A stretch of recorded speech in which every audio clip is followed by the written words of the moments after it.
नमस्ते, थर्ड आई में आपका स्वागत है।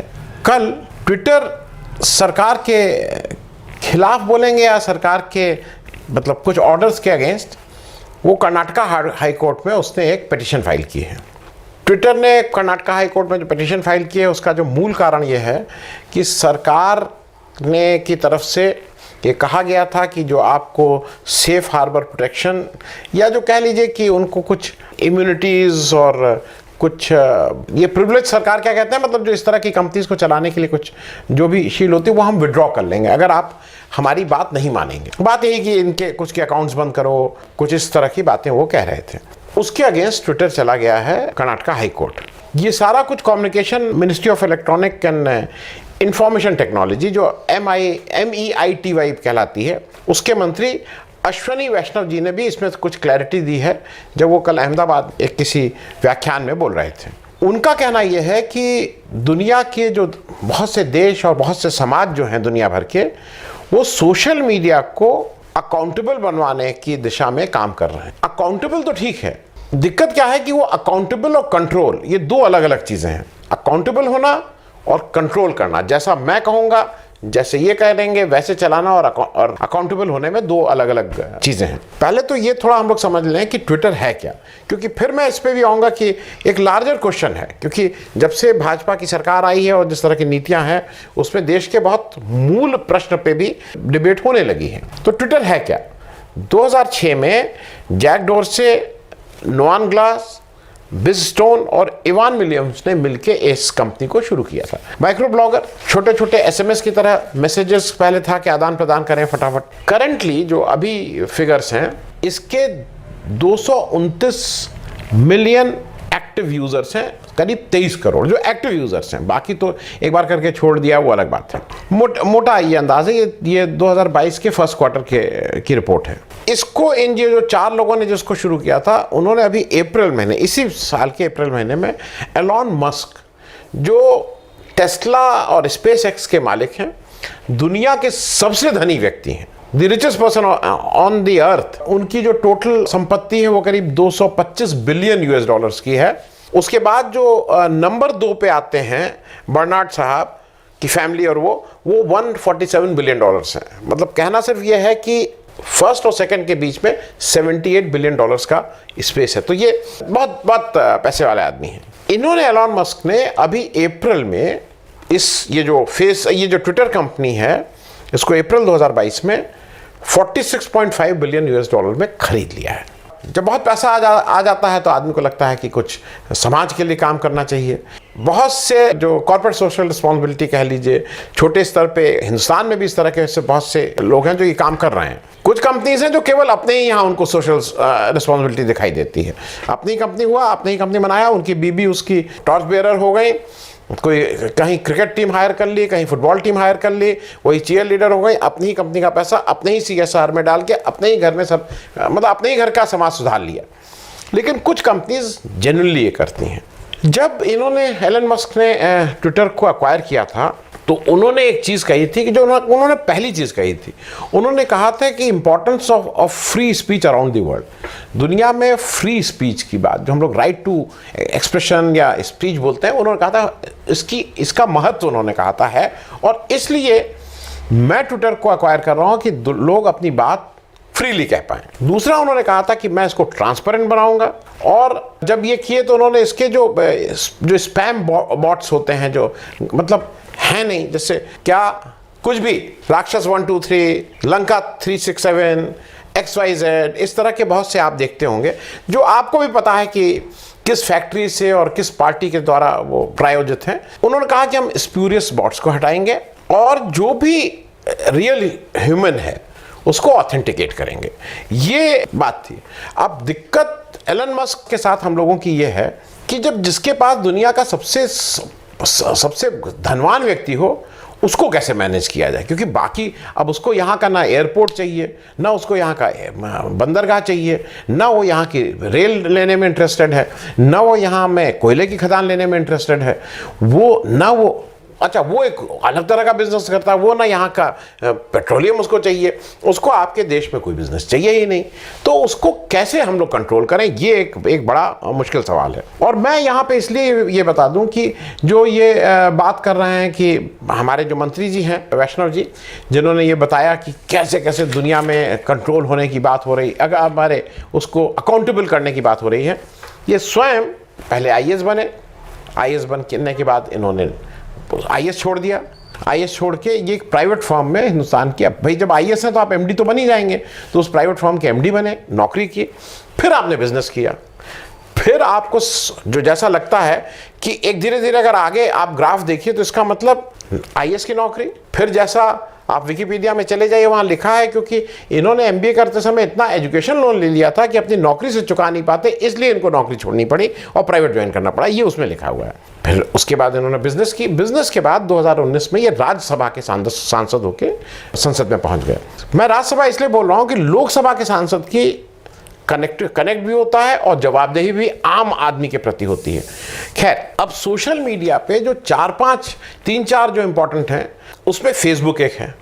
फेसबुक मोर और लेस कंट्रोल में है, फेसबुक को तो मैनेज कर लिया गया है।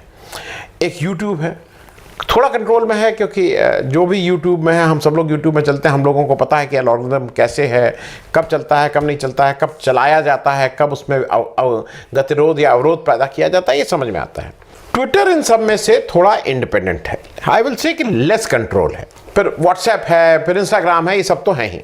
अगर आप सोशल मीडिया का जो ये कह रहे हैं ना का अकाउंटेबल, ये सोशल मीडिया का यूज, अच्छा यूज, खराब यूज, ये कब शुरू हुआ? ये अगर याद करिए तो ये 2012-2013 से शुरू हुआ और 2014 में जब मोदी जी पहली बार जीते तो ये माना गया कि ये सोशल मीडिया की जीत है, बिकॉज ये सोशल मीडिया ने एक ऐसा माहौल बनाया जिसमें मोदी जी की जीत मिली, ऐसा उस समय कहा गया था। और उसके बाद जो सबसे बड़ा भाजपा का जो संगठन में सबसे इंपॉर्टेंट वो हुआ, वो आईटी सेल बनी। और आईटी सेल का 2 तरफा काम था, अटैक एंड अपने लोगों को कांटेक्ट में रखना। अटैक जब मैं बोल रहा हूं तो ये कि विपक्ष के हर आदमी को सच या झूठ कुछ भी हो, वो फटाफट उसमें लग जाओ। अब यहां पे विपक्ष बिल्कुल धाराशाही हो गया था। अगर आपको याद हो 2014 में उसके पास कुछ काउंटर करने को था ही नहीं। बीजेपी इस मामले में बहुत फोकस रहता है क्योंकि अगर आपको याद हो ना, वो अमित शाह साहब का एक खूब घूम रहा था, अभी भी वो है, मैं लगा नहीं रहा हूं, समय की कमी है, जरूरत होगी तो आप मेरे कुछ पुराने वीडियो में भी कहीं होगा, आप ढूंढ लीजिएगा।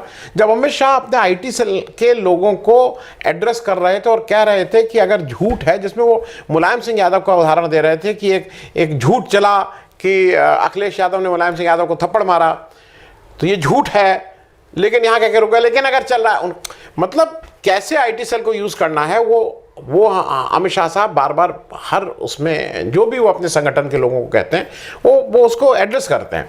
और बीजेपी के लिए संगठन का एक सबसे इंपॉर्टेंट रोल अब आईटी सेल का भी हो गया है, इसमें कहीं कुछ नहीं है। अब क्या है कि ये पूरा इवेंट मैनेजमेंट इसी पे निर्भर है, इस सोशल मीडिया पे पूरा जो झूठ कैसे फैलाना है वो इस पे निर्भर है। अब आप जरा ये बताइए, हम सब अपना ट्विटर या व्हाट्सएप बिल्कुल ईमानदारी से आप लोग खुद देख लीजिएगा, किसी को जवाब देने की जरूरत नहीं, ये मैं आपको आत्मनिरीक्षण के लिए कह रहा हूं। वो इसलिए कह रहा हूं कि आप अपने व्हाट्सएप या ट्विटर में देख लीजिए, जिस तरह से गांधी को, नेहरू को, इंदिरा गांधी को, सोनिया गांधी को, राहुल गांधी को जितनी गंदी, भद्दी और बेहूदी बातें उनके बारे में, उनके चरित्र के बारे में कही जाती हैं, ये आप सब लोग होंगे उसमें। अब चूंकि हालांकि सरकार को ये पता है क्योंकि ये विपक्ष के हैं और सरकार जो फैक्ट्री है वो उसी पार्टी की है, उस पार्टी के द्वारा प्रायोजित है, बहुत कुछ होगा नहीं, लेकिन आप क्यों नहीं इसकी रिपोर्ट करते हैं? क्योंकि वो कोई आपका भाई, भतीजा, आपका दोस्त, मित्र, क्लास फेलो, ये आप ईमानदारी से कर लीजिए, इसका जवाब देने की जरूरत नहीं है। ये आप सर्कुलेट हो रहा है कि नहीं हो रहा है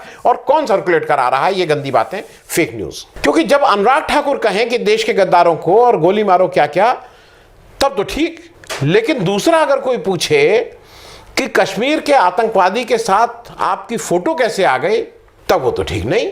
कश्मीर का आतंकवादी पकड़ा जाता है, ये पता लगता है कि वो बीजेपी के आईटी सेल का ही व्यक्ति था, तो वो नहीं, उस पर ये मत पूछो, इस पर कंट्रोल करो। अब इसको काउंटर करने के लिए एक इंडिया ने कू निकाला, कू माइक्रो ब्लॉगिंग साइट, वो भी थी 1-2 साल पहले, वो भी निकली है। अब अगर आपको ये लगता है कि ट्विटर इतना खराब है, इतना एक तरफा है, तो कू पे सब लोग शिफ्ट हो जाइए ना। कू पे शिफ्ट भी नहीं होंगे, क्योंकि आपको पता है कि कू की वो पेनिट्रेशन वो नहीं है। अब क्या है कि अब इस समय जो वो है उसमें ट्विटर पे ही लोग इस्तीफा दे रहे हैं, ट्विटर पे ही लोग पॉलिसी, मंत्री लोग अपनी पॉलिसी अनाउंसमेंट कर रहे हैं, ट्विटर पे ही सवाल जवाब, ये सारा कुछ ट्विटर पे चल रहा है। मेरे हिसाब से जो बड़ा सवाल है और जिसको एड्रेस करना है और जिसको हम सबको एड्रेस करना होगा कि we want to stay as a democracy, हम लोकतंत्र में जीना चाहते हैं जिसकी अपनी कुछ समस्याएं कह लीजिए या उसकी कॉस्ट कह लीजिए। लोकतंत्र का कुछ एक आपको आप there is a cost for a democracy. पहली कॉस्ट, लोग प्रश्न पूछेंगे, भाई ये आप उनको, ये उनका राइट टू स्पीच होगा, वो आपसे पूछेंगे, प्रश्न पूछेंगे। डेमोक्रेसी में इंपॉर्टेंट है, जैसे मैं एक बात कहूं, डेमोक्रेसी में इंपॉर्टेंट है संवाद। लोकतंत्र में सबसे पहली चीज संवाद की है। आप ये बताइए, ये एक उसका इंपॉर्टेंट इंग्रेडिएंट है। जो करंट नेतृत्व है वो क्या संवाद करने को तैयार है? जब लोकसभा चलती है तो प्राइम मिनिस्टर साहब उसमें रहते नहीं, जबकि प्राइम मिनिस्टर साहब को रहना चाहिए। लोकसभा से बड़ी कौन सी पंचायत है, उसी में चुन के भेजे गए हैं।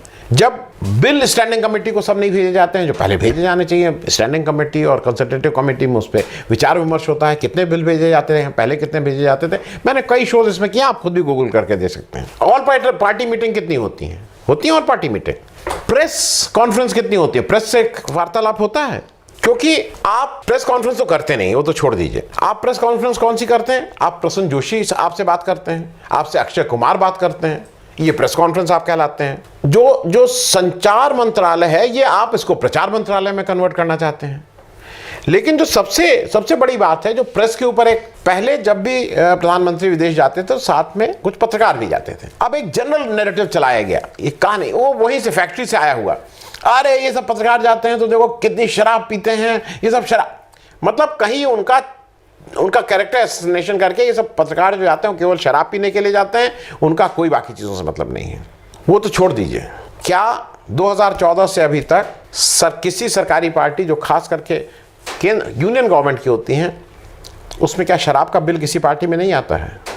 क्या वहाँ शराब नहीं परोसी जाती है? चाहे वो फॉरेन अफेयर्स की पार्टी हो, चाहे वो मिनिस्ट्री ऑफ कॉमर्स की पार्टी हो, चाहे नहीं परोसी जाती है? क्या वहाँ सबको गंगा जल दिया जाता है कि साहब ये अब हम शराब नहीं उसमें होंगे, हम गंगा जल पीजिए आप लोग? क्या ऐसा है? क्योंकि ट्विटर का जो इसमें बार बार कहना है कि एक लंबी चौड़ी लिस्ट दी जाती है और कहा जाता है कि इसको बंद करो। किसका अकाउंट? वो अकाउंट में वो विपक्ष के नेताओं का है, वो मीडिया का है जो बार बार सवाल पूछ रही है। उसमें एक भी आपके पार्टी के लोगों का नहीं। आपकी पार्टी में तो जो गया है वो तो वॉशिंग मशीन में धुल के बिल्कुल साफ सुथरा हो ही गया है। क्योंकि इसमें 3 चीजें कही जा रही हैं। जो ट्विटर को आपने कहा उसमें आपने 3 मुद्दे उठाए हैं। आपने उसमें कहा है कि इससे खालिस्तान के उसमें इस तरह का प्रचार हुआ, ये हुआ, ठीक है। वो जो आप खालिस्तान की बात कर रहे हैं, जब किसान आंदोलन चल रहा था, आपको याद है ना 26 जनवरी में क्या हुआ था? कौन पहुंचा था 26 जनवरी में लाल किले की दीवार पे? कैसे पहुंचाया गया था? वो व्यक्ति किस बीजेपी सांसद का खास आदमी था? याद करिए। फिर आप दूसरा कहते हैं कि उसमें यह कहा गया है कि किसान आंदोलन में बड़ी मिस इन्फॉर्मेशन थी और इस वजह से इसका मिसयूज हुआ। लेकिन किसान आंदोलन में तो आपने ही वो कानून वापस लिए। आपने कहा कि मैं समझा नहीं पाया, लेकिन कानून तो वापस लिए ना। इस देश की सरकार ने माना कि ये कानून वापस लेने लायक है, तो इसमें कौन सी मिस इन्फॉर्मेशन थी? आप कह रहे हैं कि कोविड-19 में इसमें बहुत अफवाहें और झूठ फैलाया जा रहा था। तो प्रवासी मजदूरों का क्या ही स्थिति हुई थी या आप भूल गए होंगे। हो सकता है प्रवासी मजदूर भी भूल गए हों, लेकिन बहुत से लोगों को याद है। कोविड-19 के समय जो ऑक्सीजन को लेके और अस्पताल की बेड को लेके जो हाहाकार मचा था, जो लोगों का जिस तरह से दाह संस्कार हुआ, अंतिम संस्कार हुआ, आप भूल गए होंगे। अब आपको उस समय सोशल मीडिया बहुत बुरा लग रहा था, क्योंकि सोशल मीडिया वो सारी फोटोएं दिखा रहा था, वो आपकी साफ साफ बता रहा था क्या हुआ था। आप एक चीज बताइए, अभी मोहम्मद जुबैर को बंद किया गया, ऑल्ट न्यूज वाले को, और उसका ट्विटर हैंडल भी बंद है, उसका ट्विटर अकाउंट भी बंद किया गया है। अब सरकार का आर्गुमेंट है कि ये फेक न्यूज और डॉक्टर्ड वीडियोस करते हैं। आप किसी से पूछ लीजिए कि जो आपकी फैक्ट्री है वो ज्यादा फेक न्यूज और डॉक्टर्ड वीडियोस बनाती है या कोई और? वो कोई आप ले लीजिए, शाम तक एक आ जाएगा। जैसे पदरीवाला के पिताजी के साथ एक आ गया ना फेक न्यूज, उनके पिताजी को कहीं से कोई और था, उसके एक जगह ला के कट पेस्ट करके आप ये कर रहे हैं सुबह से शाम तक। तो मेन इशू ये है कि क्या हम चाइना के रास्ते पे चलना चाहते हैं, जहां ये सब नहीं है, मना ही है, चाइना नहीं बनाता है। तो अगर हम चाइना के रास्ते पे चलना चाहते हैं तो इसमें ट्विटर का आज की तारीख में ऑर्डर निकालिए, ट्विटर को बाहर निकालिए, ये सारे सोशल मीडिया को बाहर निकालिए, या हम एक मजबूत लोकतंत्र बनाना चाहते हैं जहां पे समाज के अंतिम व्यक्ति को भी ये लगे कि ये मेरी सरकार है, मैंने इसको चुना है और ये मेरा रिप्रेजेंटेटिव है जो मेरा काम कर रहा है। क्योंकि अगर लोकतंत्र रहेगा तो जवाब तो देना होगा। Thank you so much.